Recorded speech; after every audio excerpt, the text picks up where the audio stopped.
And good morning. It's Tuesday, March 8th, 2016. Welcome to Delta Daybreak. I'm Kandace Red. And I'm Riley Hill. All right, Riley, and it's primary election day, 90 minutes until polls open all over Mississippi. We have full coverage of the race for president. But first, let's jump into our Delta Chat question for this morning. So, what do you love the most about the South and why? Leave a message on our Facebook page. Your comment will be read live on air. Thanks, as always, for participating. Riley, you're from the South, right? I'm from all over the place. You're from all over the place. I was born in Jacksonville, Florida. I lived in Charlotte, Savannah, Bremen, Georgia. So I've mainly lived in the South of my life. That's amazing to me. So what do you love the most about the South? You have all of this experience being here. Love the warm weather. It doesn't get too hot for you? Too hot and sticky? I'd much rather be hot than cold. Yeah, I guess that's true. So What you're about you? saying the weather. For me, I'm going to say the food. The food's Give me good. some fried catfish right now, please. The food With is the sweet good. tea, OMG. Best in the nation. It's so good. And the people here are really nice. They're always smiling. Southern hospitality is another good thing. You know, I was out in Boston where they don't really say hello to you when you're walking past. But here, everyone's just so friendly. They say, hey, how's it going? What's up? It's the warm weather. Everybody's just happier when you don't have to deal with that cold stuff. I know. Well, we definitely want to hear why you love the South. Remember, only why you love it, not if you hate it. We want positive feedback this morning, right? Good vibes. Good vibes. Okay, let's jump into the weather. Is it a good day for the election, possibly? What's going on? Dress for the rain today. We do have the chance to see some rain. Now, we have a huge flood concern for the Delta, right on the edge. The Arklatex area is kind of the area that meteorologists around the country are really going to be watching. This could be a deadly flooding event, so I'll talk about that later. But let's get into our temperatures right here in the Delta. We're starting off fairly warm, about 20 degrees above where our average low temperature should be for this time of year. And that warm weather is going to stick around for quite some time. No sight of cold weather returning to the Delta anytime soon. And we are fairly cloudy, seeing some showers work their way into the southeastern part of the Delta.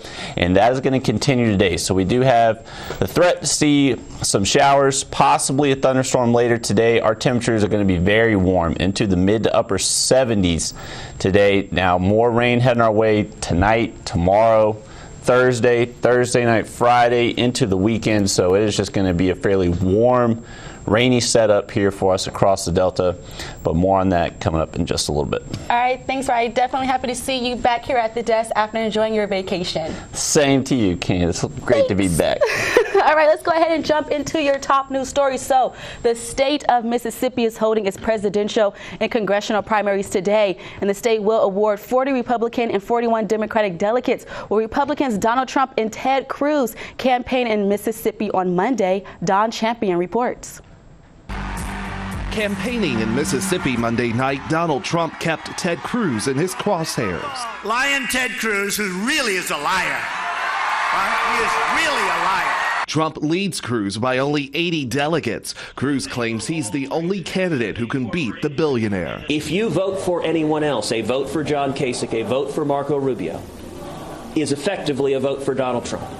But Ohio Governor John Kasich says he's on home turf now and expects to do well. Things I want to say are solution-oriented. I mean, I want to tell people how we can fix this mess. Marco Rubio is using automated get-out-the-vote calls featuring 2012 GOP nominee Mitt Romney. On the Democratic side, Hillary Clinton leads Senator Bernie Sanders by more than 600 delegates. She campaigned in Detroit Monday night. The sooner I could become your nominee, the more I could begin to turn our attention to the Republicans. Sanders told a crowd in Ann Arbor Clinton was wrong during Sunday's debate when she accused him of being against the auto industry bailout in 2008. Of course, I voted to defend the automobile industry and the millions of jobs. What I did not vote for was a middle-class bailout for the crooks on Wall Street. Michigan election officials are expecting record turnout today. Don Champion, CBS News. Well, polls right here in the state of Mississippi are open from 7 a.m. to 7 p.m. Voters must have a driver's license or another form of government-issued photo identification to vote. And Mississippi Republican Governor Phil Bryant is endorsing Ted Cruz for president. Well, the Cruz campaign announced Bryant's support in a news release Monday. The announcement came one day before Mississippi's presidential primaries and less than 2 hours before Donald Trump was scheduled to appear at a high school in Madison. Well, Bryant says it's time for Republicans to unite the party for the good of the state and the nation. Governor spokesman Clay Chandler says Bryant will vote for Trump if he's the Republican nominee. And a high school in North Carlton is fighting Senate Bill 2495. Well, the bill in the Mississippi legislature would require the consolidation of Carroll County, Montgomery County, and Winona school districts. Well, I actually spoke with some students, faculty, and staff members, and they came together yesterday morning to protest. So I suggest to each of you, inasmuch as you vote, you need to remember how our representatives voted when election time comes. Jay-Z school districts of Montgomery County, Carroll County, and Winona to make a new Carroll-Montgomery Consolidated School District. Students, faculty, and staff members attended the protest in the school gym. Billy Joe Ferguson is the superintendent for the Carroll County School District. He says Senate Bill 2495 equals the death of Jay-Z George High School and Jaguar Pride.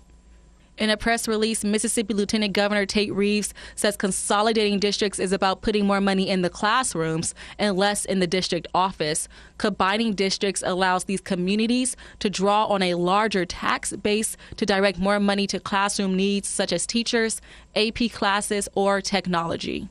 This bill has its pros and cons, and one of the main concerns is that our community is already a small community, and if you're pulling our schools out of this county, the community has nothing else to rely on now. And so this community is just a community now with nothing. We have one of the best band programs in Mississippi, and we also have one of the best track programs in the state. And so if you're taking that, our community no longer has anything else to hold on to. The new Carroll-Montgomery Consolidated School District would be Mississippi's largest district land area with 1040 square miles. And since 2012, the Mississippi legislature has reduced the number of school districts to 144 from 152. For WXVT News, I'm Kandace Red. Well, the Senate bill is now headed to the House for consideration. And news in Belzona, where a 39-year-old man is in jail after he allegedly shot and killed a woman. Well, Alexander Jones faces charges of first-degree murder and possession of a firearm by a convicted felon. Police say he allegedly shot 37-year-old Mary Nicholson in the back of the head when she was in the bathtub. Well, the incident happened Sunday at a house in the 1200 block of Martin Luther King Drive. The victim apparently had a restraining order against the suspect. Police found that restraining order right next to the victim's body. Well, the case is still under investigation. And now news in Greenville, a suspect is in jail without bond after he allegedly shot a 25-year-old man in the face. 40-year-old Larry Dudley is charged with attempted murder. Police say he allegedly walked up to the victim and simply began shooting. Well, it all happened last Thursday in the 400 block of Martin Luther King Boulevard. The victim has been flown to UMC in Jackson. The status of his condition is still unclear at this time. Meanwhile, a 4-year-old boy remains in critical condition after falling from the top of a Ferris wheel. Well, that incident happened Sunday at Johnston Amusement Fair in Greenville. Police say the child injured his shoulder and head. He was rushed to the hospital for medical treatment and then later airlifted to another hospital. Police are still investigating that case. Moving on to business news. The city of Cleveland is getting a new hotel. Well, Mayor Billy Noel and Senator Roger Wicker and state tourism officials joined Chala Enterprises in announcing the new Lyric Hotel. Well, the new hotel will be the 19th hotel operated by Chala Enterprises. The hotel will be right near the Grammy Museum. And so this is another type of lodging that we haven't had in Bolivar County. So I just think it's going to be terrific. But it's an example of the way job creation can be something other than manufacturing or something other than agriculture.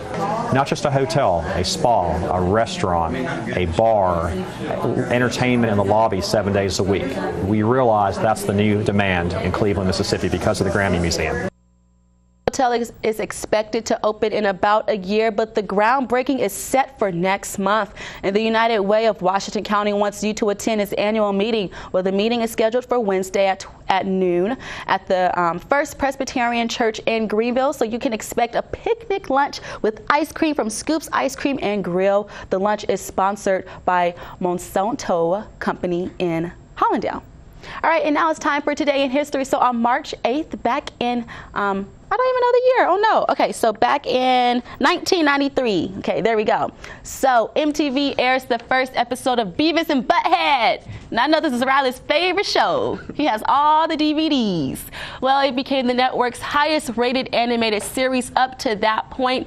Beavis and Butthead offered audiences rude humor in the tradition of the Three Stooges. Well, the main characters were two teenage boys living in the fictional town of Highland.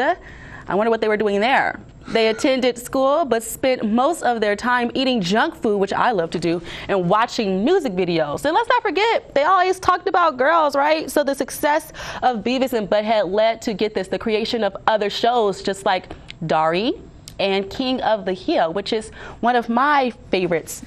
Darn it, Bobby. Wait, how did you find this? I wanted something fun, something funny. I am Cornholio. Wait, do it again. Have you ever seen that? I've seen Beavis and Butthead. It's so old. It's not even airing anymore, right? I don't think so. Mike Judge is hilarious. Oh so my I love goodness. Mike Judge. I don't think this is a cartoon for kids, though. Let's be clear on that one. Would you be watching this as a kid? I guess know. we were kids back then. I don't think my mom let me watch Beavis and Butthead growing up. You snuck I had to it get in? into like teenager stage. I was like, yeah, I can watch MTV now. MTV, what's up? Beavis and Butthead? Where do we get these names? Butthead? I don't know. Good Today in History, though. I like Your name's that. Butthead. I really don't want you to take any offense, by the way. Okay, Riley's back here, back at it again with the weather. What's going on? We are tracking some showers working their way into the Delta. Let's take a quick look at our mid-south SatRad radar. Clouds are moving in, showers moving in from the west. You can see the big system pushing through North Arkansas right now. They actually have a big flood concern over the next several days. Now, this could possibly affect us here in the Delta. We're right on the edge of the most severe part of this system that is going to just be bringing a deluge of rain, wind, thunderstorms that could be working their way into the Delta. So I'll talk about that in just a little bit. We did want to go through some viewer photos because we had some great ones sent in yesterday. This one was by Donna Marquez out of Marigold. Gorgeous sunset there, I believe, through the trees. Thank you for that, Donna. And then this one out of Money. Gorgeous colors out there in that sky. This was sent in by Lamar Ashmore. Beautiful sky there out of Money. And check out this one sent in by Charlotte Winters out of Drew. Gorgeous sunset really nice. there with the cirrus clouds working their way in, making for a great sunset picture there. And then last but not least, this from Nell Pearson. This is out on the Mississippi River. Gorgeous setting there. And unfortunately, it does not look like we are going to have very good opportunities for any sunset pictures over the next several days, since we are going to stay fairly cloudy and rainy. Now, luckily, if you hate the cold weather like I do, we do not have to worry about that anytime soon. It's going to stay fairly warm. But if y'all have view photos you want to send in, just go to our Facebook or Twitter. Just make sure to include your name and location. So the weather's not going to prevent us from heading out to the polls, right, Riley? Nothing severe this morning through the middle part of the day, so just bring your rain gear, grab a rain jacket, umbrella, Okay. wear your rain boots. You'll be good to go. Do. Important question. Are you pregnant? Are you preggos, Riley? Let me know now. Just let me know. That would be interesting if I was. That would be interesting, right? Well, I'm just asking because for our top health news story, a new warning for pregnant women not getting enough vitamin D. I'll have that story coming up after the break.